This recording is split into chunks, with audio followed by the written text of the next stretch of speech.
Hello दोस्तों, स्वागत है आपका हमारे यूट्यूब चैनल एनसीईआरटी सर्किल में। दोस्तों एनसीईआरटी कक्षा 6 और कक्षा 7 इतिहास विषय पर हम कंप्लीट चर्चा कर चुके हैं। आपको प्लेलिस्ट में सारी वीडियो मिल जाएंगी दोस्तों। और एनसीईआरटी कक्षा 6 और कक्षा 7 भूगोल विषय पर भी हम कंप्लीट चर्चा कर चुके हैं। आपको प्लेलिस्ट में सारी वीडियो मिल जाएंगी दोस्तों, तो जल्दी से जाइए और सारी वीडियो देखिए दोस्तों। एक महत्वपूर्ण जानकारी, हमारे यूट्यूब चैनल एनसीईआरटी सर्किल में आपको कक्षा 6 से लेकर कक्षा 12 तक सभी विषयों की एनसीईआरटी पुस्तकों की वीडियोस मिलेंगे दोस्तों। तो बनी रहिए हमारे यूट्यूब चैनल एनसीईआरटी सर्किल पर दोस्तों। आज हम एनसीईआरटी कक्षा 6 विज्ञान विषय पर चर्चा करने जा रहे हैं। इससे पहले हमने 15 अध्याय कंप्लीट कर लिए हैं। ये हमारा अध्याय 16 है दोस्तों, ठीक है। तो शुरू करते हैं। अध्याय 16 कचरा संग्रहण एवं निपटान, ठीक है दोस्तों। तो देखते हैं क्या है इसमें। हम अपने घरों, विद्यालयों एवं स्कूलों एवं कार्यालयों से प्रतिदिन अत्यधिक मात्रा में कूड़ा कचरा बाहर फेंकते हैं दोस्तों। तो बिल्कुल फेंकती है दोस्तों, सब लोग फेंकते हैं दोस्तों, है ना। अनाज, दालें, बिस्कुट, दूध अथवा तेल जिन्हें हम दुकानों से खरीदते हैं, प्राय प्लास्टिक की थैलियों अथवा टिनों में पैक होकर आती हैं या होती हैं, ठीक है दोस्तों। ठीक है, पैकिंग की ये सभी वस्तुएं कचरे में फेंक दी जाती हैं। जो पैकिंग की ये जो वस्तुएं होती हैं, कहाँ फेंक दी जाती हैं, तो कचरे में, ठीक है दोस्तों। कभी कभी हम कुछ ऐसी वस्तुएं भी खरीद लेते हैं जिनका वास्तव में बहुत कम उपयोग होता है, प्राय हम उन्हें कचरे में फेंक देते हैं, ठीक है दोस्तों। तो बहुत सी वस्तुएं ऐसी होती हैं, ठीक है। आगे देखिए, अपने दैनिक क्रियाकलापों में हम अत्यधिक कचरा उत्पन्न करते हैं दोस्तों, बिल्कुल करते हैं। इंसान एक मतलब ऐसा जीव है जो सबसे अधिक कचरा पैदा करता है दोस्तों, सभी जीवों में, ठीक है दोस्तों। आगे देखते हैं, हम प्राय सार्वजनिक स्थलों पर बसों अथवा रेलगाड़ियों में मूंगफली खाने के बाद इसके छिकले फेंक देते हैं। बस से उतरने के बाद हम टिकट को वहीं पर फेंक देते हैं। कोई बच्चा केवल खेल के लिए ही पेंसिल छीलता जाता है। यदि हम अपनी नोटबुक में कुछ गलत लिख देते हैं अथवा उस पर स्याही फैल जाती है तो हम पेज फाड़कर फेंक देते हैं। तो दोस्तों ये भी उदाहरण दे दिए गए हैं ना। आगे कह रहे हैं, इसके साथ साथ हम कई घरेलू अपशिष्ट जैसे टूटे खिलौने, पुराने कपड़े, जूते और चप्पल भी बाहर फेंक देते हैं दोस्तों, है ना। आगे देखिए क्या कह रहे हैं, यदि हमारे घरों एवं आसपास से यह कूड़ा न हटाया जाए तो क्या होगा। आपके विचार से यह हमें कैसे हानि पहुंचा सकता है। जब साफ सफाई कर्मचारी कूड़ेदान से इस कूड़े को ले जाते हैं तो यह कूड़ा कहाँ चला जाता है। तो दोस्तों कह रही है, जब हम अत्यधिक मात्रा में कूड़ा करकट फैलाते हैं तो वो हमें किस प्रकार हानि पहुंचा सकता है। और यदि हम उसको न मतलब एकत्रित करें, ठीक है, तो वो हमारे लिए कितना हानिकारक हो सकता है, हमें किस प्रकार दिक्कत दे सकता है ना, इस बारे में बात कर रहे हैं दोस्तों, ठीक है। आगे देखिए, जो कर्मचारी होते हैं कूड़ा करकट उठाकर ले जाते हैं, तो वो भी देखिए दोस्तों किस प्रकार हमारी मदद करते हैं ना, उसके बारे में बात चल रही है, कह रहे हैं। और वो मतलब हमारी मदद करती हैं और वो उस कचरे को कहाँ ले जाते हैं, तो ये देखिए इसके बारे में बात कर रहे हैं। क्या यह संभव है कि यह सारा का सारा कचरा कुछ ऐसी पदार्थों में बदल दिया जाए जिससे हमें कोई हानि ना हो। तो ये संभव है दोस्तों, लेकिन कहाँ तक संभव है ये तो मतलब जो आगे आपको पढ़ने के बाद ही पता पड़ेगा, ठीक है। क्या हम इस दिशा में किसी प्रकार की कुछ अपना योगदान दे सकते हैं। तो हमारा योगदान देना भी बहुत ज़रूरी है दोस्तों। हम इस कचरे का किस प्रकार उपयोग करें ताकि हमारे लिए उपयोगी हो सके, ये कचरा भी हमारे लिए उपयोगी हो सके, ठीक है दोस्तों। तो ये बात कर रहे हैं, ठीक है। आगे देखिए, इस अध्याय में हम इन प्रश्नों के उत्तर खोजने के प्रयास करेंगे दोस्तों। इस अध्याय में हम क्या करेंगे, इन प्रश्नों के उत्तर खोजने की कोशिश करेंगे, ठीक है दोस्तों। आगे कह रहे हैं, पहेली और ये बूझो कोई बच्चा है दोस्तों, हर बार आता है, ठीक है। बूझो के विद्यालय के बच्चों ने कचरे का निपटान नामक एक परियोजना आरंभ की है दोस्तों, ठीक है। इस परियोजना से उन्होंने जो सीखा है उनसे कुछ बातों की चर्चा हम इस अध्याय में करेंगे, ठीक है। तो ये आगे देखिए, थोड़ा ये देख लेते हैं स्वच्छ भारत अभियान के बारे में। एक कदम स्वच्छता की ओर, तो ये गांधी जी का चश्मा बताया जाता है, ठीक है, वो होगा भी हाँ, उन्हीं की चश्मे की से मैच कर रहा है ये चश्मा, ठीक है। तो ये देखिए, आगे देखिए, भारत के प्रधानमंत्री ने 2 अक्टूबर 2014 को स्वच्छ भारत अभियान का शुभारंभ किया था, ठीक है। इस अभियान का लक्ष्य 2 अक्टूबर 2019 तक खुले में शौच से मुक्त भारत का निर्माण करना था, ठीक है दोस्तों। तो ये आपने देख लिया, समझ लिया। आगे देखिए क्या कह रहे हैं कि हाँ, यहाँ तक हो गया था, ठीक है। 16.1 कचरे का निपटान। सफाई कर्मचारी कूड़ा एकत्रित करके ट्रकों द्वारा निचले खुले क्षेत्रों में जहाँ गहरी गड्ढे गर्त होते हैं ले जाते हैं। इन खुले क्षेत्रों को भराव क्षेत्र कहते हैं, ठीक है दोस्तों। कहाँ ले जाते हैं? जो कचरा उठाकर जो सफाई कर्मी होते हैं कहाँ ले जाते हैं? तो ऐसे क्षेत्रों में ले जाते हैं जहाँ गड्ढे होते हैं बड़े बड़े, ठीक है। और फिर उसको क्या करते हैं? तो मतलब जो गड्ढों को उससे भर दिया जाता है कचरे से, उसके बाद मिट्टी वगैरह डालकर उस वहाँ पे काफ़ी समय तक उसको रिसाइकल होने की मतलब प्रक्रिया होती है, ठीक है दोस्तों।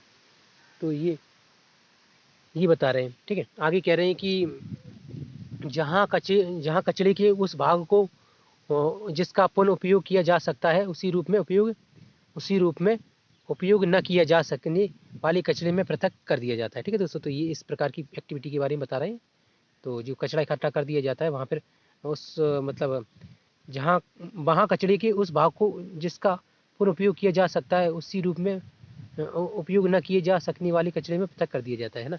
कि मतलब उसका ये किया जाता है कि जो वहाँ पर पहले से ही कचरा पड़ा है उसका उपयोग नहीं हो सकता है ना, वो मतलब उपयोग नहीं करने योग्य होता है, ठीक है दोस्तों। उस कचरे को उपयोग नहीं कर सकते हम, है ना। तो ये बता रहे हैं। आगे देखिए इस प्रकार ये देखिए मतलब ये चित्र दिखा रहे हैं। इस चित्र को बता रहे हैं कि मतलब कहीं मतलब बड़ी बड़ी चट्टान है, बड़ी बड़ी मतलब पठार से बना दिए गए हैं, सब कचरे के ढेर हैं दोस्तों, ठीक है। आगे कह रहे हैं कि कचरे में उपयोगी और अनुपयोगी दोनों अवयव होते हैं दोस्तों। जो कचरा होता है, जो भी कचरा होता है उसमें उपयोगी और अनुपयोगी दोनों प्रकार का कचरा होता है, ठीक है दोस्तों। अनुपयोगी अवयव को पृथक कर लेते हैं और फिर इसे भराव क्षेत्र में फैलाकर मिट्टी की परत से ढक देते हैं, ठीक है दोस्तों। तो इस कचरे को क्या करते हैं? तो मतलब इस कचरे को मतलब बड़ा से ढेर बना देते हैं, उसमें गड्ढों में दाब देते हैं, फिर उसको उसके ऊपर मिट्टी की परत एकत्रित कर दी जाती है, ठीक है दोस्तों। और आगे कह रहे हैं कि जब यह भराव क्षेत्र पूरी तरह से भर जाता है तब प्राय इस पर पार्क अथवा खेल का मैदान बना देते हैं दोस्तों। तो ये मतलब उसका उपयोग कर लिया जाता है, ठीक है। लगभग अगले 20 वर्षों तक इस तरह कोई भवन निर्माण नहीं, इस जगह पर कोई भवन निर्माण मतलब नहीं किया जाता, यानी कि कोई भी कंस्ट्रक्शन का काम नहीं किया जाता है ना वहाँ पर, ताकि वो रिसाइकल हो सके ना।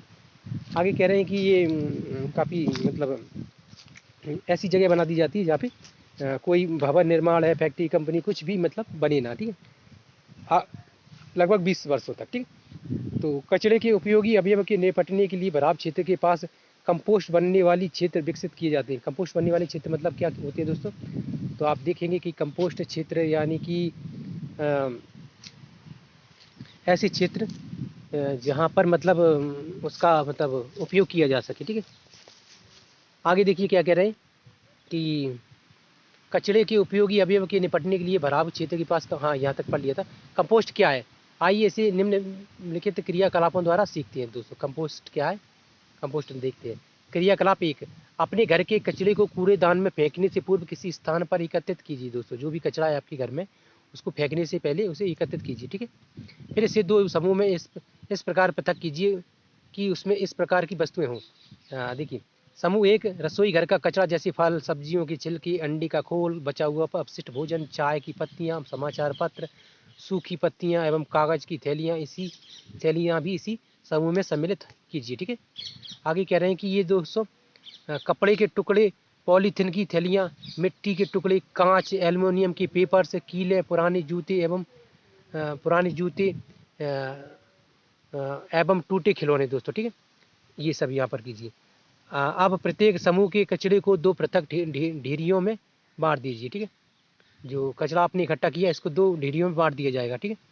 तो आगे देखिए तथा इन्हें ABCD में बांटिए, ठीक है। ABCD में बांट दीजिए। इसमें से प्रत्येक समूह की एक ढेरी, इसमें से प्रत्येक समूह की एक ढेरी कहाँ, हाँ ये देखिए इस प्रकार बनाना है, ठीक है दोस्तों। ये देखिए ये जो बच्चे बना रहे हैं इस प्रकार बनाना है, ठीक है।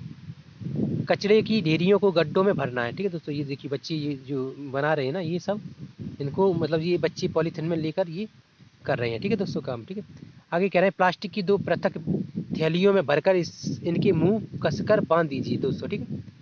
मैदान में 4 गड्ढे मैदान में 4 गड्ढे खोदकर प्लास्टिक की थैलियों और दूसरी ढेरियों को पृथक पृथक गड्ढे में डालकर इन्हें मिट्टी से ढक दीजिए। ठीक है, आगे कह रहे हैं चित्र 16.2 आप कचरे के इस ढेरों को दबाने के लिए 4 गमले का उपयोग कर सकते हैं। ठीक है दोस्तों, तो बोल रहे हैं कि आप क्या कर सकते हैं, तो 4 गड्ढे बना सकते हैं। ठीक है, तो गड्ढे बनाइए और उसमें मतलब ये जो थैलियाँ थी दोस्तों आप गाड़ सकते हैं। ठीक है, आगे देखिए, आगे क्या कह रहे हैं कि 4 दिन के पश्चात कचरे के ऊपर से मिट्टी हटाकर कचरे में हुए परिवर्तन को देखिए।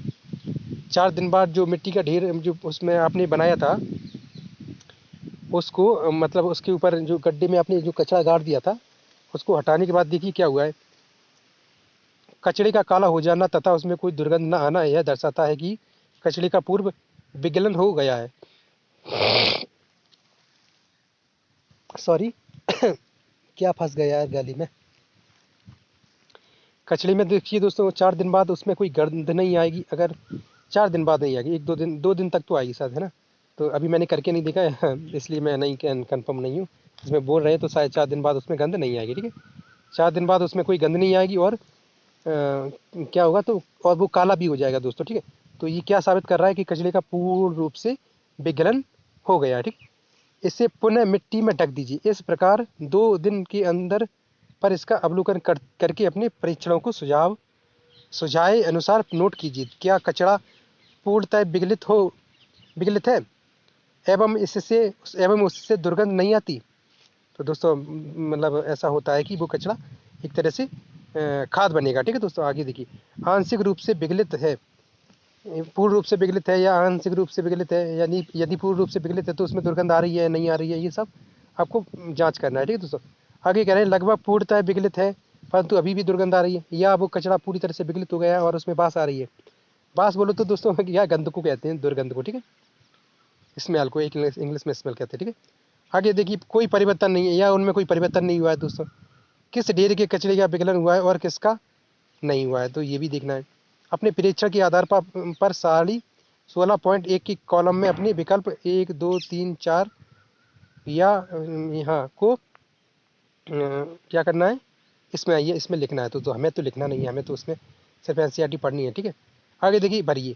यदि आपके कुछ और प्रेक्षण भी हों तो उन्हें भी अपनी नोटबुक में लिखना न भूलें। ठीक है, जो कचरा विगलित नहीं हो पाया है उसे जलाइए अथवा फेंकिए। ठीक है, जो कचरा विगलित यानी कि वो खाद के रूप में नहीं हुआ है तो उसको क्या करना है, तो फेंक देना है। ठीक है, उसे जलाइए अथवा फेंकी नहीं, मतलब बोल रहे उसको जलाना और फेंकना नहीं है। हाँ, कुछ दिन के लिए और उसको कुछ दिन के लिए उसको और मतलब ऐसे ही रख दीजिए। ठीक है, यदि कचरा पूर्णतः विगलित हो गया है तो हो गया हो और उससे कोई दुर्गंध नहीं आ रही हो तो तो उसे उस मृदा में मिला दें जिसमें आप अपनी पसंद के पौधे उगाना चाहते हैं ना, या उगाते हैं। ठीक है, यह आपके पौधों को आवश्यक पोषण तत्व प्रदान करेगा। तो दोस्तों वो खाद बन जाएगा, कहने का तात्पर्य इसमें ये है। होता भी है दोस्तों, ये अभी इसमें दिखाएंगे मैप में, चित्र में देखिए इस प्रकार की।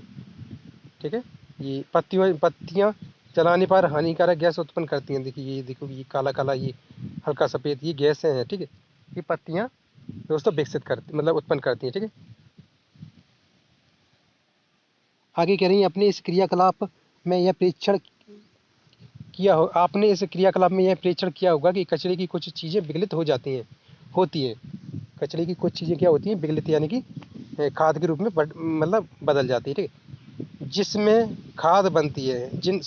खाद बनती है, जिसका प्रयोग पौधों के लिए किया जाता है। कुछ पदार्थों को विगलित और खाद में परिवर्तित होने की क्रिया को कंपोस्टिंग कहती है। ठीक है, कंपोस्टिंग कहते हैं। ठीक है, कुछ शहरों तथा नगरों में नगरपालिकाएं 2 प्रकार के कचरों को एकत्रित करने के लिए 2 पृथक कूड़ेदान प्रदान करती है, मतलब उनका प्रयोग करती है। ठीक है, एक ही बात है।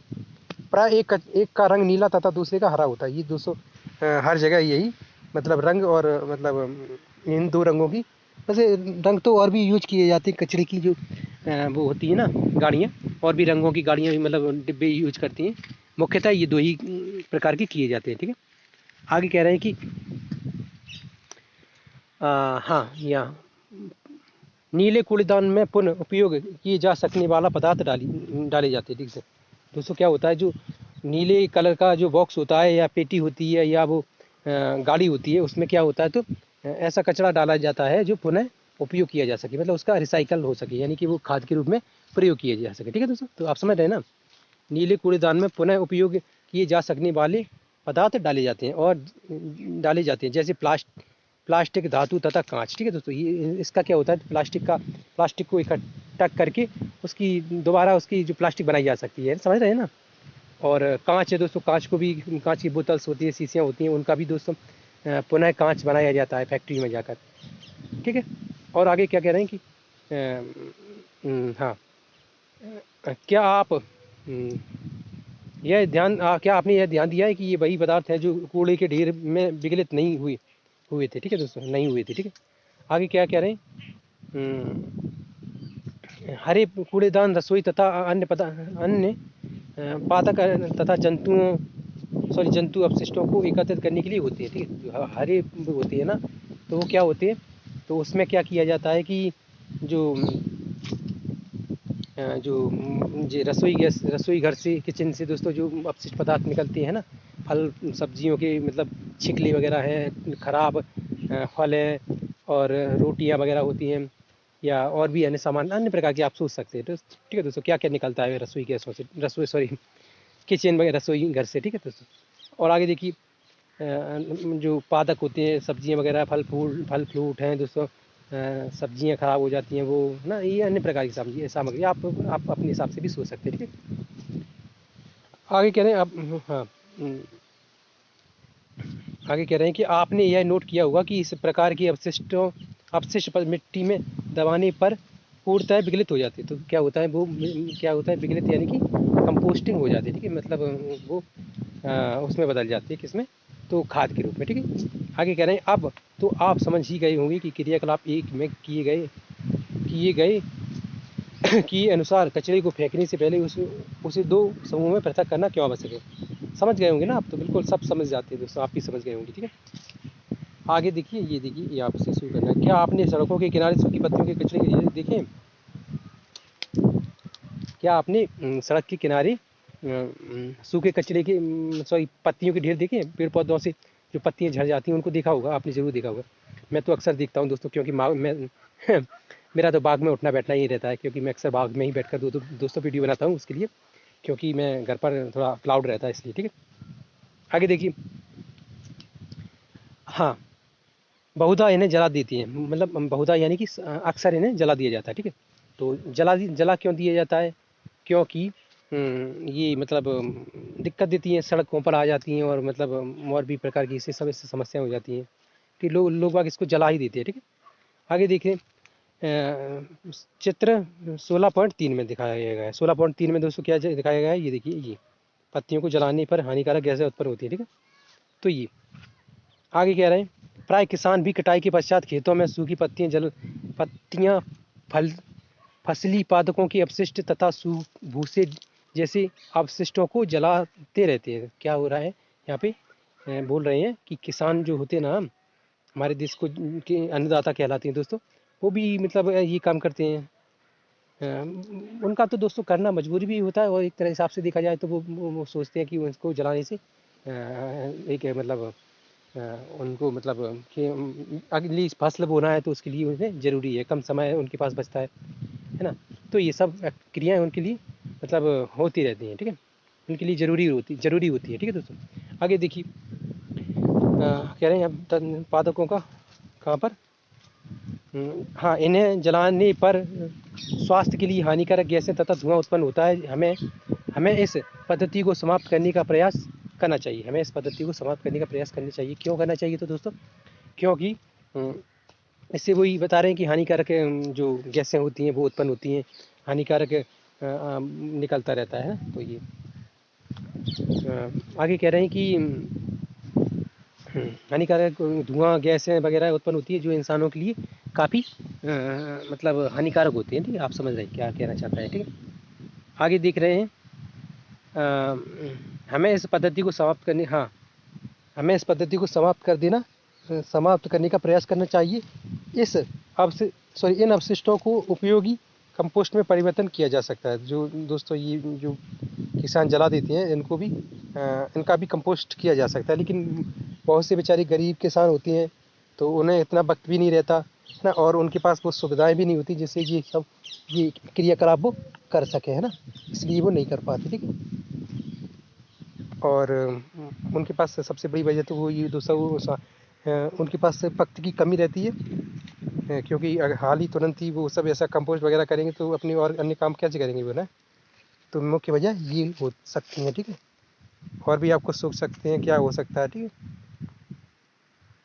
कचरे का निपटान परियोजना की अवधि में पहली एवं बूझों द्वारा नोट किए गए कुछ प्रेक्षकों एवं विचारों पर प्रकाश डाली, तो हमें इस पर प्रकाश नहीं डालना, ना ही हमारे पास कोई प्रकाश है। ठीक है दोस्तों, आगे देखिए, वास्तव में चोरी नहीं, उसका अभिप्राय क्या कह रहे हैं, वास्तव में चोरी नहीं, उसका अभिप्राय गैर कानूनी अथवा अपराध था।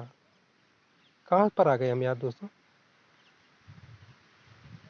कहाँ से थे भाई, तो ये देखते हैं अभी। उसका अभिप्राय गैर कानूनी अपराध से था दोस्तों। वह चाहती थी कि सरकारी पत्तियों और फूलों पादपों अपशिष्टों को जलाने से रोकने के लिए कानून बनाए जाए। तो दोस्तों कुछ नहीं, उसी में पहली बूझों की कोई एक मतलब बात पर चर्चा हो रही है। फिर ठीक है, आगे देखते हैं, इसको छोड़ते हैं। ठीक है, बर्मी कंपोस्ट दोस्तों, हम इसको देखते हैं, ये हमारे लिए कुछ महत्वपूर्ण होगा। हम पौधों को कंपोस्ट देकर उसके मित्र बन सकते हैं। क्या करें, हम पौधों को कंपोस्ट देकर उसके मित्र बन सकते हैं। मित्र यानी कि जो पेड़ पौधों के मित्र बनने के लिए बोल रहे हैं। ठीक है, आगे कह रहे हैं कि हम स्वयं अपने भी बहुत अच्छे मित्र बन जाएंगे दोस्तों। क्यों बन जाएंगे, तो देखिए पेड़ पौधों की हम मदद करेंगे तो पेड़ पौधे हमारे मित्र बनेंगे और इस प्रकार हम अपने भी मित्र बन जाएंगे। ठीक है दोस्तों, मित्रों के विषय में बात करते समय क्या आप यह जानते हैं कि केंचुआ किसानों के मित्र कहे जाते हैं। दोस्तों केंचुआ किसानों के मित्र कहे जाते हैं, ये आप जानते ही होंगे। ठीक है, आगे देखिए, आइए पता लगाएं कि केंचुआ की एक प्रजाति लाल केंचुआ कंपोस्टिंग में कैसे उपयोगी है। जो लाल केंचुआ होता है दोस्तों, केंचुए की एक विशेष प्रकार की प्रजाति होती है। ठीक है, वो कंपोस्टिंग में बहुत महत्वपूर्ण भूमिका निभाता है। ठीक है दोस्तों, आगे कह रहे हैं कि लाल केंचुए की सहायता से कंपोस्ट बनाने की इस विधि को बर्मी कंपोस्ट अथवा कृमि कंपोस्ट कहते हैं दोस्तों। तो बर्मी कंपोस्ट या कृमि कंपोस्ट किसे कहते हैं, तो इसको ही कहते हैं जो मतलब लाल केंचुए की सहायता ली जाती है। ठीक है, आगे देखते हैं, बर्मी कंपोस्टिंग द्वारा हम अपने विद्यालय में भी खाद बनाने का प्रयोग कर सकते हैं दोस्तों। जो बर्मी कंपोस्ट है दोस्तों, इससे हम क्या कर सकते हैं, तो अपने घरों में विद्यालयों में ये प्रयोग कर सकते हैं। ठीक है, क्रियाकलाप देखिए, मैदान में जाइए, गड्ढा लगभग 30 सेंटीमीटर गहरा खोदें अथवा कोई लकड़ी का बॉक्स किसी ऐसी स्थान पर रखें जो न तो बहुत गर्म हो और ना ही बहुत ठंडा। ठीक है, देखिए ऐसे स्थान के बारे में आपका क्या विचार है। जहाँ सीधी धूप पड़ती है वहाँ पर ये सब प्रयोग करें। ठीक है, आइए अब गड्ढे अथवा बक्से में लाल केंचुए की आरामदायक घर बनाते हैं। जो लाल केंचुआ होता है उसका घर बनाना है दोस्तों। ठीक है, घर बनाते हैं, गड्ढे अथवा बॉक्स की तली में एक जाल अथवा मुर्गा जाल बिछा दीजिए। ठीक है दोस्तों, तो मुर्गा जाल यानी छोटा जाल बिछा दीजिए। ठीक है, आप वैकल्पिक के रूप में तली में रेत 1 अथवा 2 सेंटीमीटर मोटी परत भी बिछा सकते हैं दोस्तों। तली में क्या कर सकते हैं, तो रेत या 1 सेंटीमीटर मोटी रेत की 1 सेंटीमीटर मोटी परत बिछा सकते हैं। ठीक है, जो मुर्गा जाल होता है छोटा छोटा मतलब पतला, उस पर रेत पे कैसे बिछेगा, तो नीचे निकल जाएगा ना दोस्तों। तो पता नहीं क्या बता रहे हैं, कहने का मतलब ये, मतलब उसमें जो तली है ना दोस्तों, तो तली है तो जो वो बिछा दी जाएगी, उसके बाद वो उसमें रेत डाल दिया जाएगा, तो क्या है, रेत निकल कर जाएगा कहाँ, तो तली में ही रहेगा ना, तो 1 सेंटीमीटर परत भी बन जाएगी। ठीक है, कुछ खास नहीं, वो आप समझ रहे हो किस प्रकार बताया जा रहा है। जैसे कि गड्ढा खोद दिया, गड्ढे में जाल भी रख दिया, जाल पर मिट्टी डाल दी और वो या रेत डाल दिया, तो वो मतलब उसमें क्या रहेगा, एक मतलब माहौल ऐसा रहेगा अंदर ऐसी मतलब नॉर्मल हल्का सा, उसमें मतलब वायु की कुछ मात्रा होगी, उपस्थित होगी। ठीक है, आगे देखिए, अब रेत के ऊपर सब्जियों अथवा फलों की अपशिष्ट बिछा दीजिए। ठीक है, अब रेत के ऊपर क्या कीजिए, तो सब्जियों और फलों की मोटी परत बिछा दी। आप हरी पत्तियों, पौधों की सूखी डंडियों के टुकड़े, भूसा अथवा समाचार पत्र की 1 इंच चौड़ी पट्टियाँ काट कर उन्हें रेत अथवा जाली के ऊपर बिछा सकते हैं। ठीक है, क्या कर सकते हैं, तो यही सब सूखा मतलब जो घर से बचा हुआ पदार्थ होता है वो सब आपको इस पर डालना है। ठीक है, आगे देखिए क्या कह रहे हैं कि हाँ, आप अपनी नोटबुक के बेकार गत्ते को काट कर भी पत्तियाँ बना सकते हैं दोस्तों। जो नोटबुक है आपकी जो बुक्स है दोस्तों, वो क्या है, किताबें हैं, जो कुछ भी है, उसकी छोटी छोटी पत्तियाँ काट कर मतलब जो होती है ना, ऐसे छोटी छोटी आकार की पत्तियाँ जैसी काट कर उसमें बिछा सकते हैं। ठीक है, आगे देखिए पट्टियाँ बोले, सॉरी पत्तियाँ नहीं, पट्टियाँ, छोटी छोटी पट्टियाँ काट कर बिछा सकते हैं। परंतु चमकीले प्लास्टिक वाली कागज़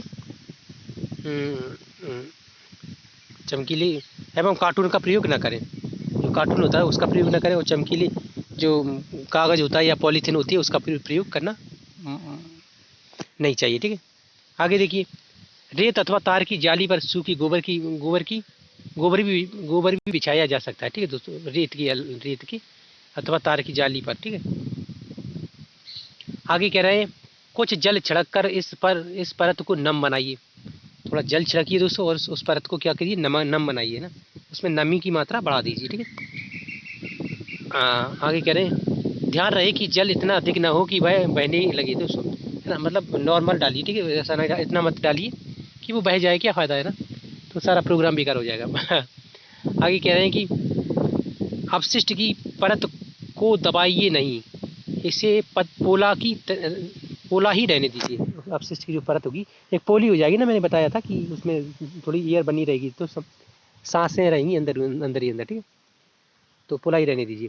आगे कह रहे हैं ताकि इस परत में पर्याप्त मात्रा में वायु एवं नमी बनी रहे। ठीक है, ठीक है, इस प्रकार इसमें ये लाल केंचुए पड़ेंगे दोस्तों। ठीक है, अब आपका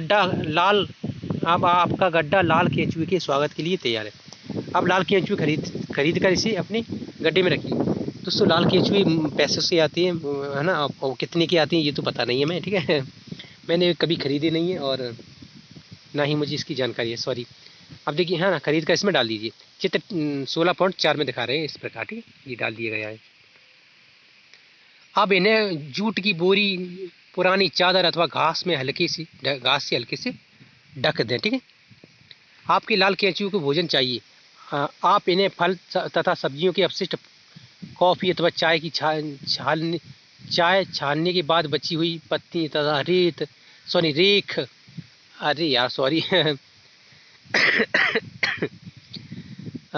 सॉरी खेत एवं बगीचों के खरपतवार दे सकते खेतों एवं बगीचों से खरपतवार दे सकते हैं। ठीक है, चित्र 16.5 में दिया गया है। ठीक है, आगे देखने को मिलेगा हमें ये इस प्रकार। ये ठीक है, ये सामान्य से आप उसमें कुछ भी डाल दीजिए, कचरा वगैरह।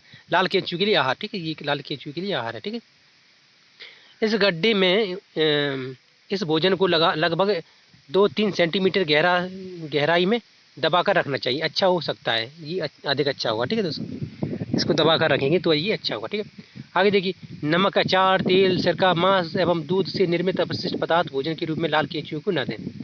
क्या कह रहे हैं कि नमक दोस्तों उनके लिए हानिकारक होगा, उनसे वो उनकी त्वचा पर मतलब घाव करता है। ठीक है, क्योंकि उनकी त्वचा एक घाव की तरह तो दिखती ही है ना। नमक, अचार भी नहीं देना चाहिए, तेल नहीं देना चाहिए, सिरका है ये भी उनके लिए हानिकारक होता है, मांस है वो ये भी उनके लिए हानिकारक होता है, एवं दूध से निर्मित अपशिष्ट पदार्थ ये भी नहीं देना चाहिए। ठीक है, तो केंचुओं के लिए हानिकारक होता है, इसलिए मना कर रहे हैं। ठीक है, आगे देखिए इन वस्तुओं को गड्ढे में डालने से उनमें रोग कारक जीव उत्पन्न होने लगते हैं। ठीक है, क्या करें, इन गड्ढों में इन वस्तुओं को गड्ढों में डालने से उनमें रोग कारक जीव उत्पन्न होने लगते हैं। कुछ दिनों के अंतराल में गड्ढे के पदार्थों को धीरे धीरे मिलाते रहें तथा इसकी ऊपरी सतह को हिलाते रहें। ठीक है दोस्तों, तो जो मुख्य पदार्थ बताए जा रहे थे वो डालना है, ना कि ये जो इनकी मनाही है ये नहीं डालना। ठीक है, और फिर उनको धीरे धीरे हिलाते भी रहें ताकि मतलब वो आपस में मिलते रहे, है ना। आगे देखिए इस प्रकार ये बता रहे हैं। ठीक है, अब देखिए लाल केंचुओं के दांत नहीं होते। ठीक है, लाल केंचुए जो होते हैं उनके दांत तो होते नहीं हैं। ठीक है, इनमें एक विशेष संरचना होती है जिसे गिजड़ कहते हैं। तो क्या कहते हैं, गिजड़, जो भोजन को पीसने में इनकी सहायता करती है। ठीक है, तो उनके गिजड़ होते हैं दोस्तों, जो उनकी संरचना होती है उनके मुंह में यदि आप अंडे के छिलके अथवा समुद्री शंख या सीपी का चूरा आहार के साथ मिला दें तो यह आहार के साथ कृमि की गिजड़ में पहुंच जाता है। ठीक है दोस्तों, तो ये भी पहुंच जाता है। ठीक है दोस्तों, आगे देखिए, और भोजन को पीसने में उसकी सहायता करता है। ठीक है दोस्तों, तो ये जो कृमि जो जाएगा उसमें कौन सा, तो अंडे की छिकली अथवा समुद्री शंख या पीसी का चूरा, तो ये भी उनको मदद मिलती है इनसे भी। ठीक है, आगे देखिए, कोई लाल कृमि एक दिन में अपने शरीर के भार के बराबर आहार खा सकता है। जो लाल केंचुआ बताया जा रहा है ना, या और कोई जीव है दोस्तों, तो वो लगभग चींटियाँ भी ऐसा ही करती हैं। ठीक है, तो ये अपने भार के बराबर भोजन खा लेती हैं एक दिन में। ठीक है, लाल केंचुए बहुत गर्म तथा ठंडे वातावरण में जीवित नहीं रह सकते दोस्तों। तो लाल केंचुए होते हैं दोस्तों, उनके लिए पर्याप्त मात्रा में पर्याप्त मात्रा में क्या है, उनके ना ही अधिक गर्म ना ही अधिक ठंडा, मतलब नॉर्मल टेम्परेचर चाहिए उनको। ठीक है, मतलब पर्याप्त नॉर्मल टेम्परेचर, आप समझ रहे हैं ना ना अधिक ठंडा ना अधिक गर्म, तो इसका तात्पर्य क्या होगा। ठीक है, हर चीज़ मतलब मैं ऐसे नहीं बताता मैं, लेकिन फिर भी बताना पड़ता है क्या है। आगे देखिए, हाँ, कहाँ पर थी, उन्हें अपने आसपास नमी की आवश्यकता होती है। नमी यानी कि थोड़ी मतलब जल की मात्रा उनके आसपास बनी रहे। ठीक है, ठीक है, आगे कह रहे हैं, यदि आप अपनी केंचुओं को भली भांति देखभाल करते हैं तो एक मास में यानी कि एक महीने में उनकी संख्या दोगुनी हो जाएगी। ठीक है, एक महीने में 3-4 सप्ताह के अंदर वह अपने गड्ढों का सावधानीपूर्वक परीक्षण करें। 3-4 सप्ताह के बाद, जो एक महीना की बात की जा रही है, ठीक है, उनमें अपने गड्ढों को देखें। क्या आपके गड्ढे में मिट्टी जैसे एक पोला पदार्थ दिखाई देने लगा? क्या आपके गड्ढों में मिट्टी जैसा पोला पदार्थ दिखने लगा? बिल्कुल दिखेगा। अब आपका बर्मी कंपोस्ट तैयार है। ठीक है, चित्र 16.6 में दिखाया जा रहा है। कहाँ पर, ये ऊपर है कहीं, ये देखिए बर्मी कंपोस्ट तैयार हो गया। ये देखिए, इसमें देखिए लाल कीचुए दिखाए जा रहे हैं। ठीक है, तो ये ऐसा बन जाता है। ठीक है, इस गड्ढे के एक किनारे पर आहार के रूप में कुछ अवशिष्ट डालिए। अधिकांश कृमि अन्य भागों को छोड़कर गड्ढों के इस भाग में स्थानांतरित हो जाएंगी दोस्तों। तो जो कृमि है दोस्तों, कीड़े मकोड़े, वो कहाँ जाएंगे, तो इन गड्ढों की ओर जाएंगे। ठीक है, इन गड्ढों के किनारे पर आहार के रूप में कुछ अवशिष्ट डालिए दोस्तों। अधिकांश कृमि अपने इस अन्य भाग को छोड़कर ये में जाएंगी। तो उसके बगल में जैसे कि तुरंत ये जो मात्रा उनकी जनसंख्या बढ़ जाएगी, दुगनी हो रही है, हो जाएगी, तो उसके बाद बगल से थोड़ा उनकी बाजू से थोड़ा और मतलब जो अपशिष्ट पदार्थ डालेंगी, तो ये केंचुए उस स्थान को, अपने स्थान को छोड़कर उन अपशिष्ट पदार्थों को खाने के लिए जाने लगेंगे। क्यों? क्योंकि अब उन्हें भूख लगेगी, है ना, और उनका भी वो फिर वो खाद के रूप में बदलाव करेंगे। ठीक है दोस्तों, आगे कह रहे हैं कि दूसरे भाग से खाद को निकाल कर कुछ घंटे तक इन्हें धूप में सुखाइए। आपका वर्मी कंपोस्ट प्रयोग करने के लिए तैयार है। ठीक है, तो ये हो गया, ये देखिए वर्मी कंपोस्ट तैयार हो गया। गड्ढे के इस बचे भाग में अधिकांश कृमि हैं। आप इनका प्रयोग और अधिक कंपोस्ट बनाने के लिए कर सकते हैं, अथवा आप इन्हें किसी कंपोस्ट बनाने वाले को बांट सकते हैं दोस्तों। ठीक है, तो ये केंचुओं की जनसंख्या बढ़ेगी, फिर उसका आप और अधिक अच्छे से उपयोग कर पाएंगे दोस्तों, है ना, और वो किसी को दे भी सकते हैं, बेच भी सकते हैं, इनका व्यापार भी कर सकते हैं आप। ठीक है दोस्तों, ठीक है, इस उत्तम वर्मी कंपोस्ट खाद को आप अपने गमले, बगीचों एवं खेतों में डाल सकते हैं। क्या यह आप अपशिष्ट से सर्वोत्तम प्राप्त करने जैसा नहीं है? बिल्कुल है दोस्तों। आप में से जिनके पास बड़े बड़े खेत हैं, वे बड़े गड्ढों में वर्मी कंपोस्ट बनाकर परीक्षण कर सकते हैं। इससे आपके बहुत से धन की बचत भी होगी, जो आप महंगे रासायनिक उर्वरक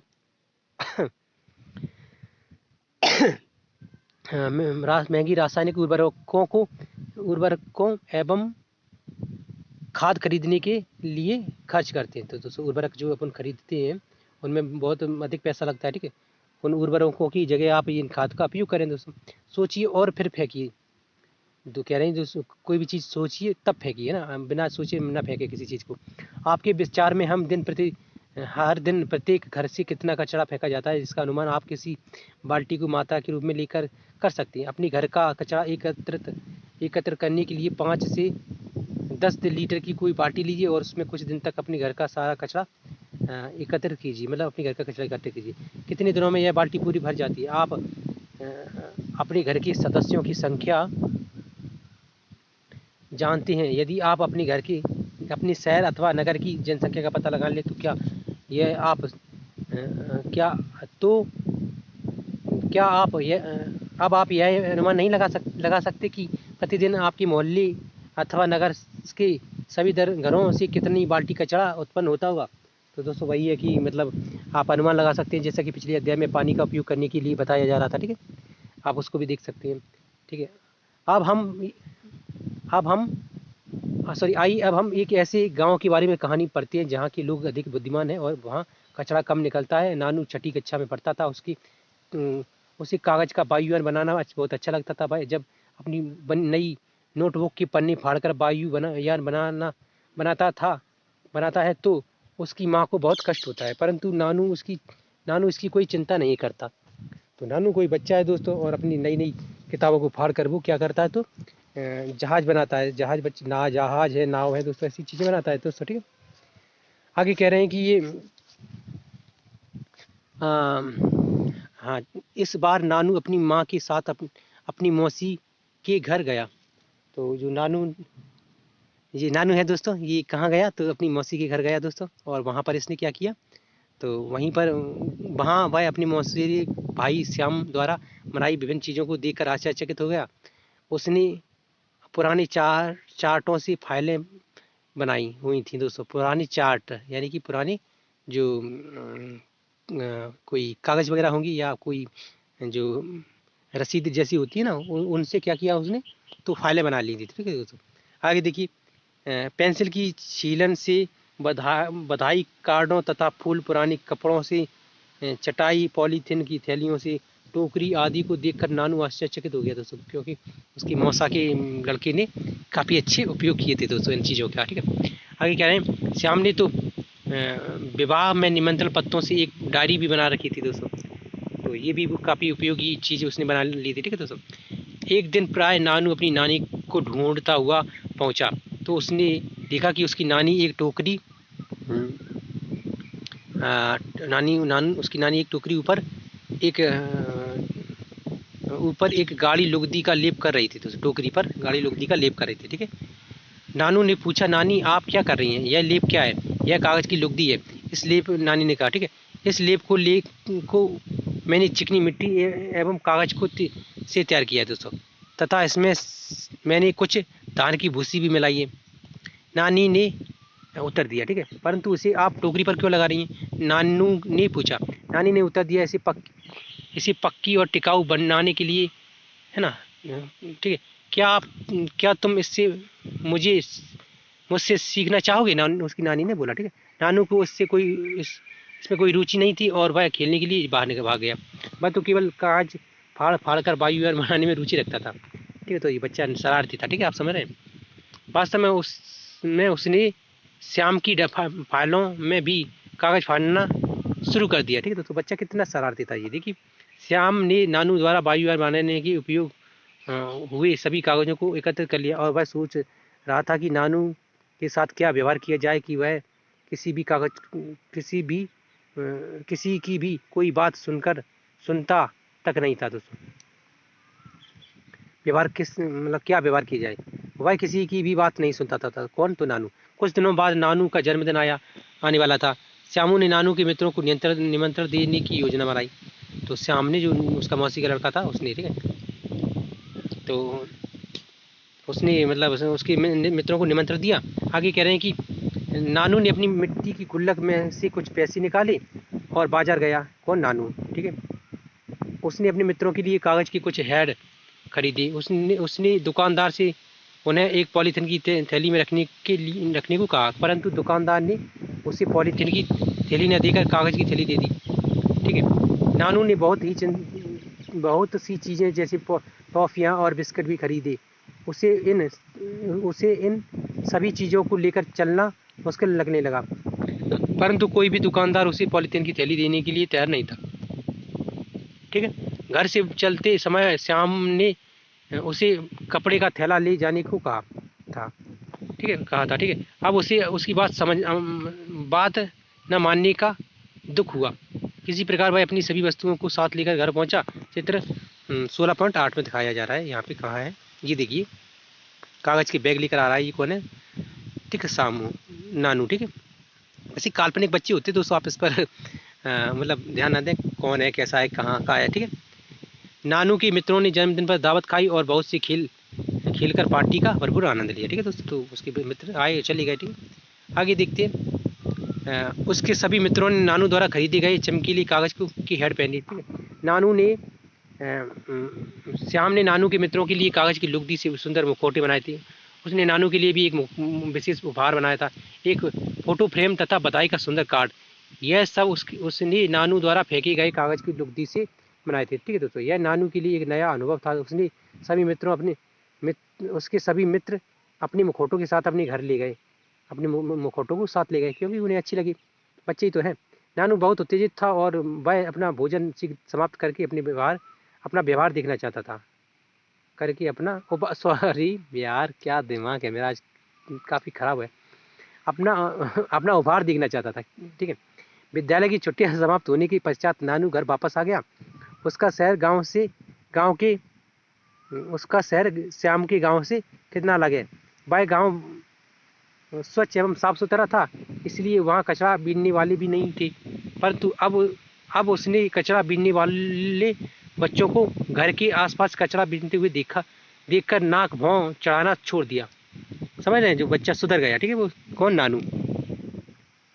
आगे देखिए, आपने भी अपने घर के आसपास दूसरे स्थानों पर कुछ बच्चों को कचरा बीनते देखा होगा। इन बच्चों को कार्य करते देखिए और पता लगाइए कि वे कचरे की से उपयोगी पदार्थ कैसे पृथक करते हैं, भी वास्तव में हमारी सहायता कर रहे हैं दोस्तों। ठीक है, तो ये आप उन बच्चों को देखकर नाक मुंह ना चढ़ाएं दोस्तों, है ना, और उन्हें मतलब गंदी नज़र से ना देखें, वो हमारी मदद करने वाले बच्चे होते हैं। ठीक है, कचरा बीनने वाले किसी भी बच्चे से बात करके यह पता लगाइए कि वे एकत्रित किए गए इस कचरे का क्या करते हैं, भी इन्हें कहाँ ले जाते हैं, क्या भाई अथवा उसकी मित्र विद्यालय जाता जाती है। यदि नहीं तो उसका कारण जानने का प्रयास कीजिए। क्या आप इस बच्चों को पढ़ने और लिखने में सहायता कर सकते हैं? नहीं कर सकते दोस्तों। हमारे आसपास जो बच्चे आते हैं अक्सर वो मतलब स्थिति से बहुत अच्छे से वाकिफ़ होते हैं, और वो पढ़ना लिखना तो दूर, वो हमारे आसपास खड़े होना भी पसंद नहीं करते। वो अपनी मतलब बेइज्जती महसूस करती है ना, और वो हमसे डरती भी हैं दोस्तों, क्योंकि हम अक्सर उनके साथ गलत व्यवहार करते हैं, उन्हें बुरी नज़र से देखते हैं, गंदी नज़र से देखते हैं ना। तो हम आपसे एक विनती कर रहे हैं, रिक्वेस्ट कर रहे हैं दोस्तों, जो भी आपके आसपास, घर के आसपास बच्चियाँ आती हैं दोस्तों कचरा बीनने वाली, है ना, या कोई गरीब भी आता हो, तो दोस्तों प्लीज़ प्लीज़ प्लीज़ उनसे मतलब बहुत ही मित्रतापूर्वक व्यवहार करें दोस्तों, है ना, क्योंकि वो भी इंसान है, हम भी इंसान हैं, उनकी भी दो हाथ पैर हैं, है ना, हमारी भी दो हाथ पैर है दोस्तों, उनकी दो कान हैं दोस्तों, हमारी दो आँख नाक कान है दोस्तों, है ना। लेकिन फ़र्क क्या है दोस्तों? फ़र्क यही तो है कि वो उनके कपड़े गंदे हैं, उनके कपड़े फटे हुए हैं दोस्तों, वो गरीब हैं दोस्तों, है ना। तो ये दोस्तों, ये भेदभाव हमें बिल्कुल बंद कर देना चाहिए, बिल्कुल इस भेदभाव से हमें दूर होना चाहिए दोस्तों, है ना।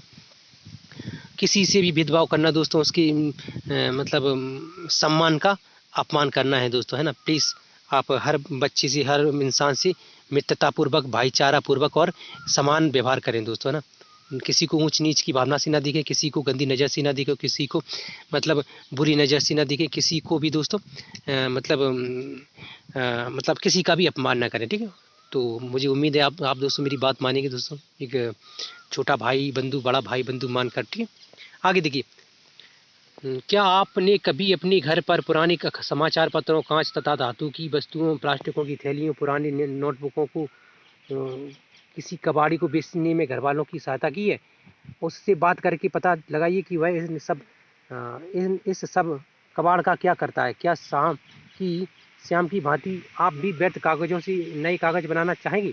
आइए इसे बनाना सीखते हैं। ठीक है दोस्तों, तो कागज़ का पुनः चक्रण। ठीक है दोस्तों, तो इसको देखते हैं दोस्तों। कागज़ का पुनः चक्रण पे क्या है इसमें, इधर इसके लिए आपको पुराने समाचार पत्र, पुरानी लिफाफे, मैगजीन, पुरानी नोटबुक, पत्र एवं अन्य बेकार कागज़ों की आवश्यकता होगी। ठीक है दोस्तों, तो ये इन कागज़ों की आपको आवश्यकता होगी जिनका आपको चक्रीकरण करना है। ठीक है, मतलब उनका पुनः उपयोग करने की बारे में बोल रहे हैं। ठीक है, इसके अतिरिक्त आपको तार की जाली फ्रेम भी चाहिए। फ्रेम के स्थान पर आप बड़ी आकार की छलनी भी ले सकते हैं दोस्तों। ठीक है, फ्रेम के स्थान पर आप बड़े आकार की छलनी ले सकते हैं।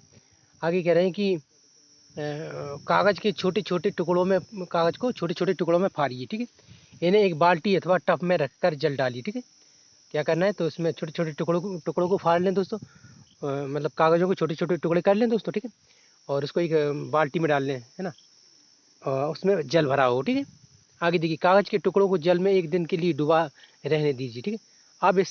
अब इस भीगे कागज़ को काट कर गाढ़ी लुगदी बनाइए दोस्तों। जो जो हुआ था ना, मतलब एक ऐसे फूल जाता है वो कागज़, ठीक है। उसकी लुगदी बनाइए। लुगदी मतलब आटा गूँथते हैं ना, उसकी तरह गूँथना है, ठीक है।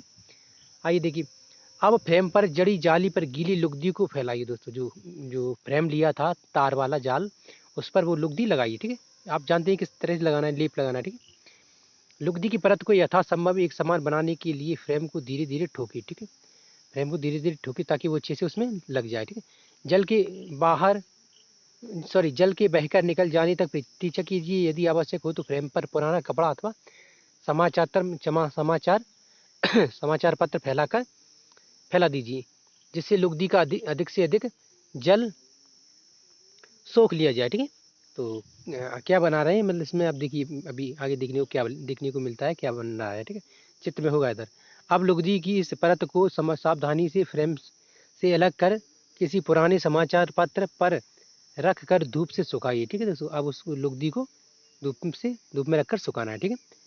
आगे, समाचार पत्र के किनारे पर कुछ भारी वस्तु रखें जिससे कि वे मुड़ ना सके, ठीक है। जो समाचार पत्र मतलब पानी जल सोखने के लिए आपको उस पर लगाना था, उस पर रख दीजिए, थोड़ा वजन रख दीजिए, तो ताकि वो उड़े ना, ठीक है। साइड से रखने के लिए बोल रहे हैं, बीचों बीच में नहीं, ठीक है। रंगीन कागज प्राप्त करने के लिए लुगदी को फैलाने से पूर्व आप इसमें खाने वाले रंग भी मिला सकती हैं। उसमें जो, अब अगर चाहें, वो लुगदी तो सफ़ेद रहती है दोस्तों, है ना। तो अगर आप चाहें उसका कलर हरा करना है तो हरा कलर मिला दीजिए दोस्तों। अगर आप चाहते हैं कि उसको गुलाबी करना है तो गुलाबी कलर मिला दीजिए। मतलब जैसा भी आप चाहें उसमें कलर मिला सकते हैं, ठीक है। आगे देखिए, अ, इसके अतिरिक्त फ्रेम पर लुगदी फैलाने से पूर्व आप इसमें सूखी पत्तियों, फूलों की पंखुड़ियों तथा रंगीन कागज के टुकड़े भी मिला सकते हैं, ठीक है। ऐसा करके आप सुंदर पैटर्नों वाला पूर्ण चक्रण का अ, आकर्षण कागज प्राप्त कर सकते हैं, ठीक है। कह रहे हैं कि जैसा चाहें आप वैसी रंग का आप और वैसी पैटर्न का आप कागज प्राप्त कर सकते हैं, ठीक है। जैसा हमने कागज का पुनः चक्रण किया है, कि, किया क्या है बे ही वैसे ही हम हर वस्तु का पुनः चक्रीकरण कर सकते हैं, तो बिल्कुल कर सकते हैं दोस्तों। हर वस्तु का तो घरों पर करना संभव होता है, मुश्किल भी होता है, ठीक है। तो ये जो नॉर्मल चीज़ें होती हैं उनका चक्रीकरण हम कर सकते हैं, ठीक है। आगे देखिए, प्लास्टिक वरदान या अभिशाप। प्लास्टिक दोस्तों बोल रहे हैं, प्लास्टिक वरदान है इंसानों के लिए या अभिशाप है। तो देखिए, कुछ प्रकार की प्लास्टिकों का पुनः चक्रण किया जा सकता है ना। परंतु सभी प्रकार की प्लास्टिकों को पुनः चक्रण नहीं किया जा सकता, ठीक है। बोल रहे हैं हर प्रकार के प्लास्टिक का चक्रीकरण नहीं किया जा सकता, कुछ है उनका किया जा सकता है, ठीक है। आगे देखिए, क्या आपने क्रियाकलाप 1 में यह नोट किया था कि पॉलीथीन की थैलियाँ एक कुछ प्लास्टिक विगलित नहीं होती, ठीक है। तो विगलित नहीं होती, ठीक है। जो खाने पीने की चीज़ें होती हैं वो विगलित हो जाती हैं, रद्दी कागज़ वगैरह ये हो जाता है, ठीक है। लेकिन प्लास्टिक जो होती है वो विगलित नहीं होती, ठीक है। ये लोहे से भी अधिक समय तक मतलब भूमि में रह सकती है। यानी कि ऐसा कह सकते हैं कि उसी स्थिति में रह सकती है जैसे कि हम उसको भूमि में दबा रहे हैं ना, ठीक है। आगे क्या कह रहे हैं, अब आप सरलता से समझ सकते हैं कि पॉलीथीन की थैलियों का निपटान एक बड़ी समस्या क्यों है ना। कह रहे हैं जो पॉलीथीन की समस्या होती है, इनको निपटाना या इनको जो इनका चक्रीकरण होना, या उन कह सकते हैं कि इनको मतलब रिसाइकल करना बहुत ही मुश्किल होता है, ठीक है। हमें प्लास्टिक के बिना अपने जीवन की कल्पना करना कठिन हो सकता है। कह रहे हैं कि हमारे लिए प्लास्टिक के बिना जीवन की कल्पना करना कठिन हो सकता है। बिल्कुल दोस्तों, हर जगह आज के ज़माने में लगभग आपको प्लास्टिक कहीं ना कहीं किसी न किसी माध्यम में मिल ही जाएगी देखने को, ना। खिलौने लीजिए, पॉलीथीन में हम अपना सामान वगैरह लेकर आते हैं। तो बहुत से हमारी जो देश में अभी स्टेट है उन्होंने भी बैन कर दी है पॉलीथीन, और दोस्तों विदेशों में काफ़ी जगह बैन हो चुकी है पॉलीथीन, है ना। तो ये ज़रूरी भी है पॉलीथीन का बैन करना, क्योंकि ये मतलब पर्यावरण के लिए बहुत ही हानिकारक है, ठीक है। और पशु पक्षी जो होते हैं ना, गाय भैंस वगैरह ये भी खा लेते हैं, बहुत से देखे होंगे आपने, गाय वगैरह खा लेती हैं तो फिर वो मर जाती हैं। और वैसे भी ये पर्यावरण के लिए हानिकारक है, तो इसका संरक्षण मतलब जिसको इसका चक्रण करना ज़रूरी भी है ना।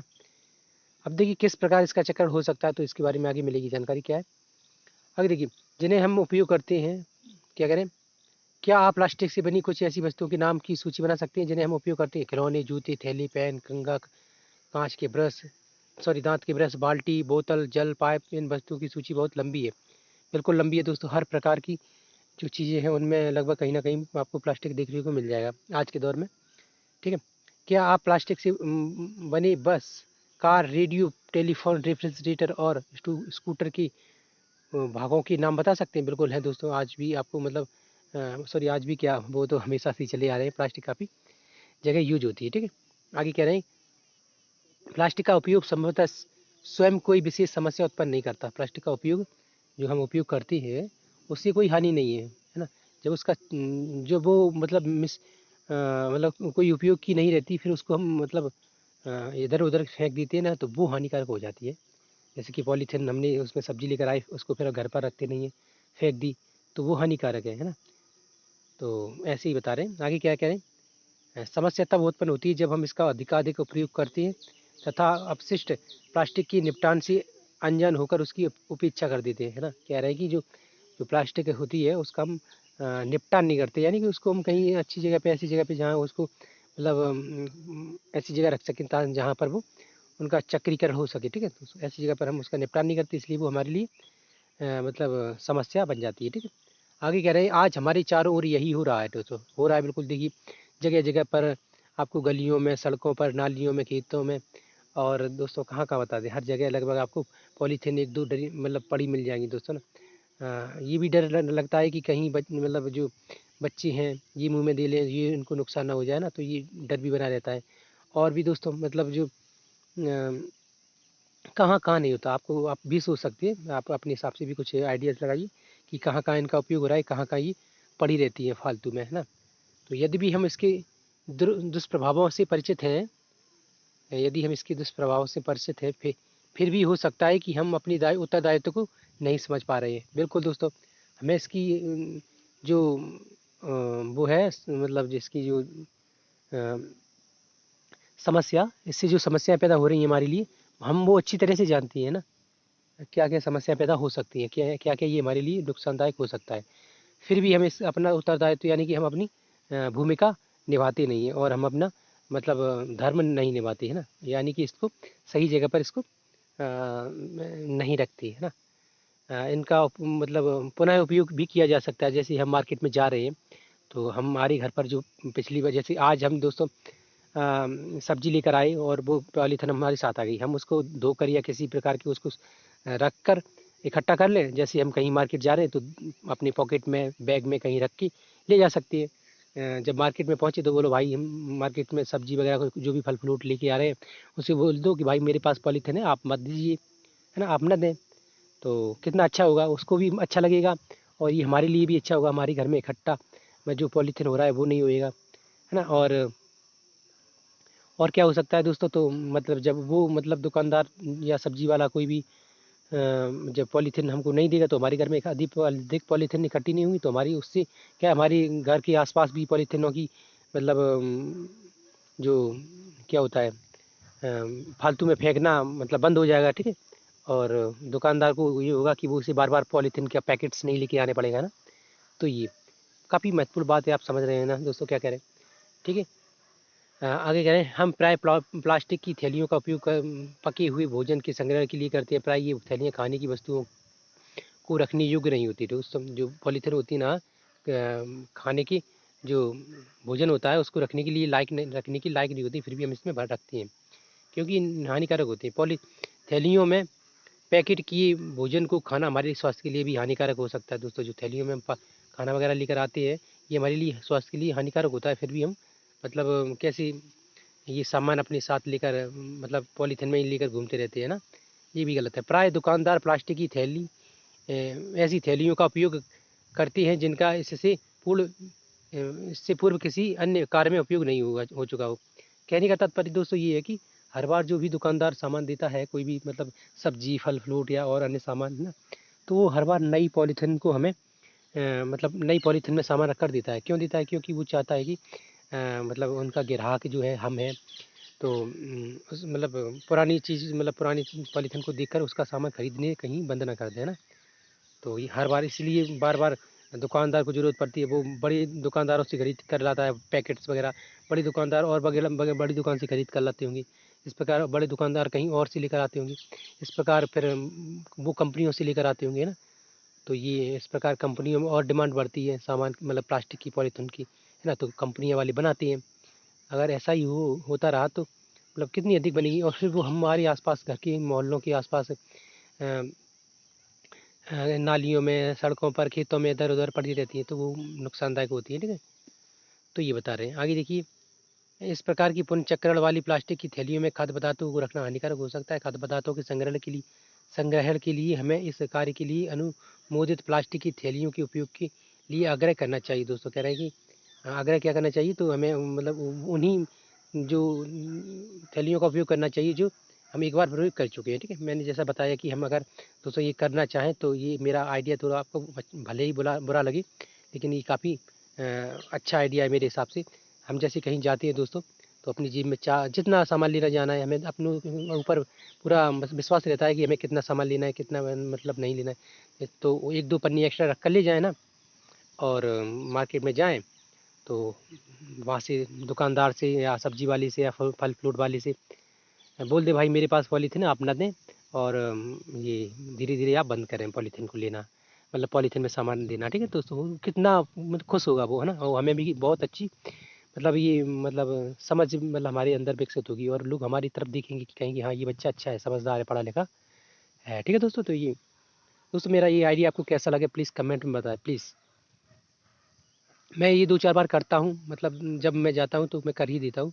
जैसे मैं मार्केट में 4 बार गया मार्केट में, तो मैं भले ही हर बार ना ले जा पाऊँ, लेकिन जाता हूँ, ज़रूर लेकर जाता हूँ पॉलीथीन, क्योंकि मेरी ये जो मेरा आइडिया है, मैं अपने आइडिया को पहले मैं खुद चलता हूँ, उसके बाद किसी को सलाह देता हूँ, ठीक है।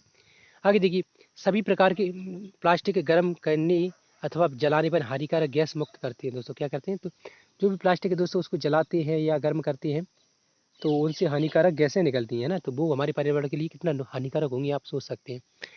ये गैसें बहुत सी स्वास्थ्य संबंधी समस्याएं जैसे मानव की जिससे जिसने जिनमें मानवों में कैंसर की सम्मिलित है दोस्तों। क्या कह रहे हैं, इनसे जो पॉलीथीन जलाते हैं, इनसे जो गैसें निकलती हैं, ये मानव के लिए बहुत ही हानिकारक हैं, और इनसे क्या क्या हो सकता है, तो मानव के लिए कैंसर जैसी भयंकर बीमारियां भी पैदा हो जाती हैं दोस्तों। आपने देखा कितनी भयंकर है ये दोस्तों उत्पन्न होती है। सरकार कह रहे हैं कि सरकार ने प्लास्टिक के अनुचक्रण के लिए आवश्यक दिशा निर्देश जारी किए हैं दोस्तों।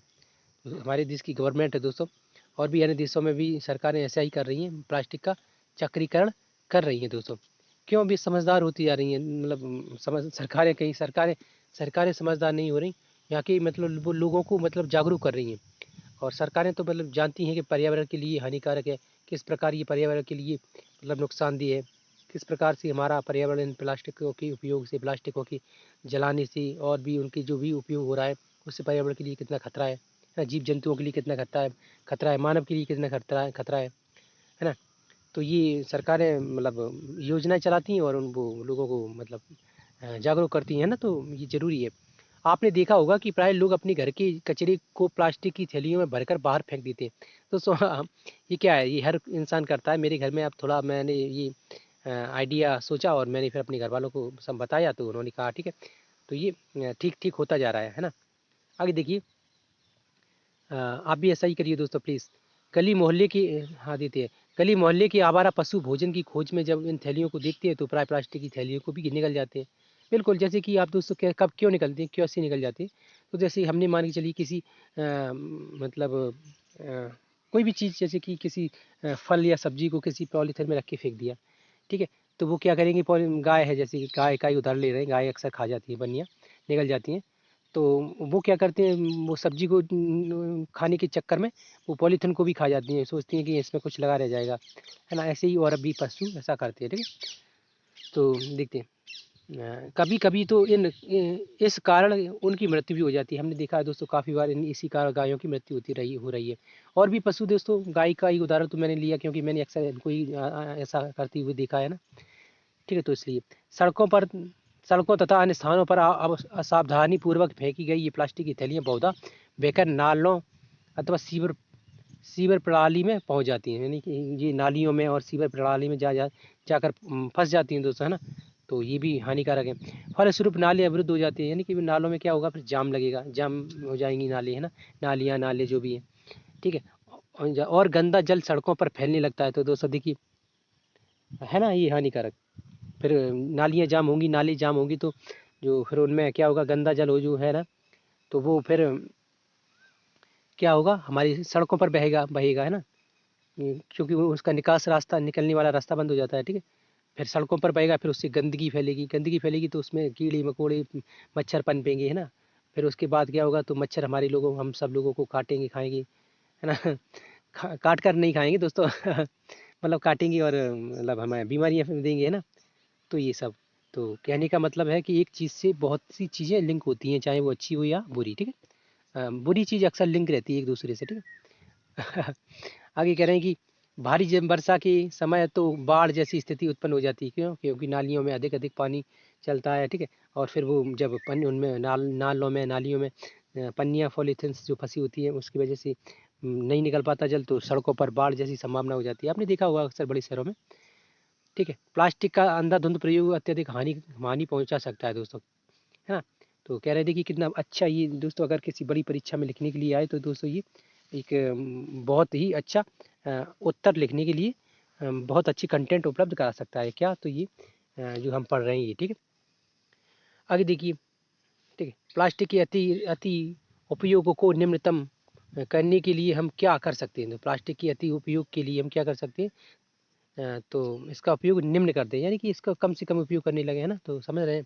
तथा इसके कचरे के निपटार के लिए हमें क्या करना चाहिए, कह रहे हैं कि इसके कचरे के निपटार के लिए हमें क्या करना चाहिए, तो हम प्लास्टिक की थैलियों का कम से कम उपयोग करें, जहाँ भी संभव हो बिना किसी दुष्प्रभाव के हम इन थैलियों का पुनः उपयोग करें। जहाँ पर भी हो दोस्तों, हम ऐसा नहीं कह रहे कि हर जगह, जहाँ संभव हो वहाँ पर हम इनको मतलब इनका मतलब कम उपयोग करें, ठीक है। तो ये बोल रहे हैं, थैलियों का पुनः उपयोग करें और कम उपयोग करें, और जो करना भी है, जैसे कभी ज़रूरी भी है, तो जो हमारे घर में पड़ी हैं और जिनका हम वो पहले से उपयोग कर चुके हैं, उन्हीं को दोबारा उपयोग करें, जैसा कि मैंने बताया आपको, ठीक है। आगे करें, दुकानदारों से कागज़ की थैली उपयोग करने का आग्रह करें दोस्तों, जैसा कि मैंने बताया। तो अगर दुकानदार पॉलीथीन यूज कर रहे हैं तो बोलिए भाई मैं पॉलीथीन में नहीं लूँगा, मुझे कागज़ का बैग या पॉलीथीन, मतलब वो पॉलीथीन टाइप के जो बैग आते हैं कागज़ के, उनमें दीजिए प्लीज़, ठीक है। खरीदार के लिए बाजार जाते समय हम घर से कपड़े अथवा जूते का जूट का थैला ले जा सकते हैं दोस्तों, या जूट का थैला नहीं है तो हमारे पास जो रखी हुई पन्नी है दोस्तों, काफ़ी इकट्ठी हो जाती है घरों में और हम उनको फेंक देते हैं, तो ये नहीं करना चाहिए। हमारे उन्हें कोई इकट्ठा करके और उनका फिर उपयोग करना चाहिए दोस्तों। अब दोस्तों मुझे एक बात याद आई, मेरी माँ, मेरी मम्मी और मेरे घर में जो भी लोग हैं, या और मेरी काफ़ी आस पड़ोस में भी आंटी चाची हैं, तो वो क्या करती हैं, तो ये पॉलीथीन इकट्ठा कर लेती हैं, जैसे कि मार्केट जाने के लिए काफ़ी घर में इकट्ठी हो ही जाती है ना। तो अब उनको मतलब धीरे धीरे मैं समझदार होता जा रहा हूँ। नहीं मतलब ऐसा समझदार का ये नहीं कहना, मैं समझदार हो रहा हूँ, मतलब मुझे अच्छे विचार कोई आते हैं, तो मतलब कोई आइडियाज़ आते हैं तो उनको मतलब फिर अपनाता हूँ, ठीक है। जैसे तो मेरे घर में मम्मी चाची मोहल्ले पड़े उसमें, है ना, तो क्या करती हैं, इन जो पॉलीथीन को इकट्ठा करके उनकी चटाई बना लेती हैं, छोटा छोटा बैठक बनाया जाता है दोस्तों, जिसको घर में उपयोग किया जा सके, है ना। कपड़े का बैठक बनाती है तो वो इसका पॉलीथीन का बनाने लगे, और काफ़ी अच्छा भी होता है, हल्का भी होता है, और मतलब उपयोगी भी होता है और सुंदर भी लगता है दिखने में, है ना। तो ये भी आप अपने घर पे मम्मी चाची दादा दादी को किसी को भी बता सकते हैं, ठीक है। आगे देखिए, हम खाद्य पदार्थों के संग्रह के लिए प्लास्टिक की थैलियों का उपयोग न करें। कह रहे हैं कि हम जो खाद्य पदार्थों के लिए जो अन्य प्रकार की पॉलीथीन यूज करती है ना, इनका उपयोग करना बंद कर दें या बिल्कुल ना करें, ठीक है। आगे कह रहे हैं, ये उपाय बताए जा रहे हैं जो जितने भी हैं दोस्तों। नंबर 4, हम उपयोग के पश्चात प्लास्टिक की थैलियों को इधर उधर ना फेंकें, है ना। इधर उधर फेंकने से क्या है, ये पर्यावरण में नुकसानदायक हो सकती है, ठीक है। हम प्लास्टिक की थैली को अन्य प्लास्टिक की वस्तु को कभी भी न जलाएं। हम मतलब जो पॉलीथीन जलाते हैं दोस्तों, उन्हें ना जलाएं, ठीक है। तो ये हानिकारक गैसों को उत्पन्न करती हैं दोस्तों, और वो हमारे लिए कैंसर जैसी भयानक बीमारी उत्पन्न कर सकती है, ठीक है। आगे कह रहे हैं, हम कचरे को प्लास्टिक की थैली में न भरें और ना बाहर फेंकें, ठीक है। तो जो कचरा होता है दोस्तों, प्लास्टिक की थैली में न भरकर बाल्टी में भर के उसको इकट्ठा कर लें, फिर 2-3 दिन का उसको इकट्ठा करके एक जगह मतलब दाब दें या कहीं फेंक दें, ठीक है। पॉलीथिन में भरकर ना फेंकें, क्योंकि ये मतलब फिर वही बात हो जाती है, पर्यावरण के लिए हानिकारक है ना। आगे देखिए, हम वर्मी कंपोस्टिंग का उपयोग कर रसोई के अवशिष्ट पदार्थों का विवेकपूर्ण निपटान कर सकते हैं, यानी करें। ठीक है, तो वर्मी कंपोस्टिंग आपने देखा ही दोस्तों, है ना, उसका उपयोग करना है। ठीक है, पॉलीथिन में भरना बंद करें। ठीक है, हम कागज पुनः चक्रित करें दोस्तों, यानी कि कह रहे हैं कागज का जो उपयोग है उसको करना शुरू करें ना, यानी कि कागजों का उपयोग करें। ठीक है, आगे देखिए, हम कागज की दोनों ओर लिखे रफ कार्य के लिए स्लेट का प्रयोग करें, है ना। कह रहे हैं कि जो हम कागज की दोनों ओर लिखे रफ कार्य के लिए स्लेट का प्रयोग करें, अर्थ अभ्यास पुस्तिका में बिना लिखे कि छूटे कागज को रफ कार्य के लिए उपयोग करें दोस्तों, है ना। तो जो कह रहे हैं कि जो कागज का भी उपयोग है, कागज का भी चक्रीकरण बता रहे हैं दोस्तों। तो कागज को बार बार वो ना करें, फाड़ कर फेंकें ना, और उसका भी उपयोग कर सकते हैं। तो जो कागज बीच में छूट जाती है, कभी कभी हम उन पर लिख नहीं पाते, उन पर लिखें, उन पर रफ कार्य करें दोस्तों ना। जैसा कि कभी कोई सब गणित के सवाल लगाना होता है ना, कोई चीज़ याद करके उसको लिखना होता है ना, या मतलब कोई अर्जेंट मतलब कोई चीज़ को लिखना होता है, तो वो हम इसी में करें। ठीक है, और इसलिए दोनों ओर जो लिख देते हैं ना, जो कागज़ पर हम लिखे हुए कागज़ को पूरा भर जाता है लिखने के बाद, तो उसको क्या कर सकते हैं, तो स्लेट का उपयोग करें दोस्तों। स्लेट यानी कि उस पर भी जैसे नीले रंग से लिख दिया गया है, तो जैसे फिर भी हमें कुछ लिखना है, तो पेन बदल लें दोस्तों, लाल पेन यूज करें, ग्रीन पेन यूज करें, या जो और भी कलर हैं दोस्तों, या काला पेन यूज कर सकते हैं दोस्तों। ठीक है, कोई भी पेन यूज करें, यानी कि बस उसी कलर का पेन यूज ना करें जिससे पहले उसी लिखा है, तो हमें कुछ लिखेंगी तो वो समझ नहीं आएगा, है ना। और भी कार्य हैं उसके उपयोग कर सकते हैं दोस्तों, उस मतलब और भी तरीके हैं, उस तरह से आप उपयोग कर सकते हैं इनका। ठीक है, हम अपने परिवार, मित्रों एवं अन्य व्यक्तियों को विभिन्न प्रकार के अपशिष्टों के निपटान के लिए उचित आचरणों का पालन करने के लिए प्रेरित करें। जैसा कि हमने दोस्तों आपसे विनती की, आप कभी भी मार्केट जाएँ दोस्तों, तो घर से जो मतलब पॉलीथीन लेकर जाएँ, जो भी आपके घर में रखी होती हैं, ठीक, और उन्हीं में सामान लेकर आएँ, और धीरे धीरे ये चीज़ उपयोग में करें, और धीरे धीरे पॉलीथीन का कम से कम उपयोग करना शुरू कर दें। और हो सके दोस्तों तो आप अपनी मम्मी, चाची, भाई बहन को भाई तो नहीं बनाएंगे, मम्मी, चाची, दीदी, बुआ, मौसी जो भी हैं, दादी हैं, कोई भी हैं, उनसे बोलें कि ये जो पॉलीथीन है इनकी चटाई वगैरह बनाना सीखें, या इनकी जो बैठक वगैरह बनाई जाती हैं, अक्सर ऊन की बनाई जाती हैं। ठीक है, तो वो पॉलीथीन की बनाना जो सिलाई होती है ना, जो क्या कहते हैं, वो लंबी सी आती है ना, जिनसे बनाया जाता है, सिर क्या होते हैं, क्रुसिया बोलते हैं शायद, उससे मतलब उससे बनाकर आप उपयोग कर सकते हैं दोस्तों। ठीक है, बैठक वगैरह बनाकर उनका मतलब पॉलीथीन का उपयोग कर सकते हैं। ठीक है, काफ़ी दिन तक चलती हैं, वो अच्छी भी रहती हैं दिखने में भी। ठीक है, आगे कह रहे हैं कि हाँ, यहाँ पे हम परिवार में तो अब अपने व्यक्तियों को विभिन्न प्रकार के अपशिष्टों के निपटान के लिए उचित आचरण का पालन करने के लिए प्रेरित करें। प्लास्टिक की ज़रूरत से ज़्यादा उपयोग को कम करने के तरीकों के बारे में सोचिए तथा चर्चा कीजिए। ये सोचें कि प्लास्टिक की कम से कम उपयोग कैसे हो सकते हैं, इनका कम से कम उपयोग करना सीखें, है ना, और उन पर चर्चा करें, लोगों को बताएं, है ना। आगे कह रहे हैं कि हमारे जानने और सोचने योग्य सबसे महत्वपूर्ण बात यह है कि हम जितना अधिक कचरा पैदा करेंगे, उससे छुटकारा पाने में हमें उतनी ही अधिक कठिनाई होगी। कह रहे हैं कि जितना ज़्यादा हम कचरा पैदा करेंगे, उससे छुटकारा पाने के लिए हमारे लिए उतनी ही समस्या पैदा होगी, ये तो स्वाभाविक बात है ना। तो ये हो गया। आगे देखिए, ये दोस्तों ये प्रमुख शब्द हैं दोस्तों, आपको इनमें मतलब हमारी पुस्तक जो हमने पढ़ी है अभी, तो इसमें अब ये आपको शब्द मिले गए होंगे, ये परिभाषा मिल गई होंगी, आप इनको याद करें दोस्तों, ये महत्वपूर्ण होती है। ठीक है, अपशिष्ट, कचरा, आभार क्षेत्र, कंपोस्ट, वर्मी कंपोस्टिंग और पुनर्चक्रण। ठीक है, तो ये हो गया। आगे देखिए, ये कुछ मतलब टोटल सारांश निकला है पुस्तक का। ठीक है, अराब क्षेत्र वह स्थान होता है जहाँ शहर अथवा नगर के कचरे को एकत्रित करके पाटा जाता है ना, कालांतर में इस क्षेत्र में पार्क बना दिए हैं। ठीक है दोस्तों, तो ये अभाव क्षेत्र आप समझ गए हो ना, अराब क्षेत्र। ठीक है, ठीक है, या भराब क्षेत्र, हाँ सॉरी, भराब क्षेत्र बोलते हैं। ठीक है, आगे कह रहे हैं रसोई के घर अपशिष्ट अवशिष्ट सहित पौधों एवं जंतु अवशिष्टों को खाद में परिवर्तन परिवर्तित करना कंपोस्टिंग कहलाता है दोस्तों। क्या कह रहे हैं, रसोई घर की जो अपशिष्ट सामान होते हैं ना, उनको जंतु अवशिष्टों को खाद में परिवर्तित करना क्या कहलाता है, तो कंपोस्टिंग। ठीक है, रसोई घर के कचरे को कृमि अथवा लाल केंचुए द्वारा कंपोस्टिंग में परिवर्तन करना वर्मी कंपोस्टिंग कहलाता है ना। तो ये वर्मी कंपोस्टिंग हो गया, आपने देख लिया। आगे कह रहे हैं कि कागज़ का पुनर्चक्रण तथा पुनर्चक्रण द्वारा का बनी कागज़ से उपयोगी चीज़ें बनाई जा सकती हैं। ठीक है, आप ये भी कर सकते हैं दोस्तों, आपने देखा ही। कंपोस्टिंग द्वारा प्लास्टिक को कम हानिकारक पदार्थों में परिवर्तन करना संभव करना संभव नहीं है दोस्तों, है ना, कि जो जो कागज़ का पुनर्चक्रण कर सकते हैं, अन्य चीज़ों का कर सकते हैं, ये प्लास्टिक का ये सब प्लास्टिक के साथ करना असंभव, मतलब मुश्किल है।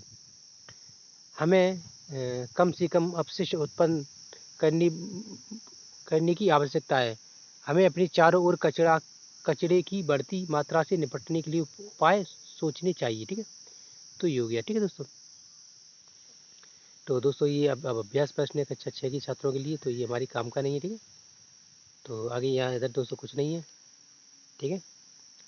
तो दोस्तों वीडियो पूरी देखने के लिए थैंक यू दोस्तों।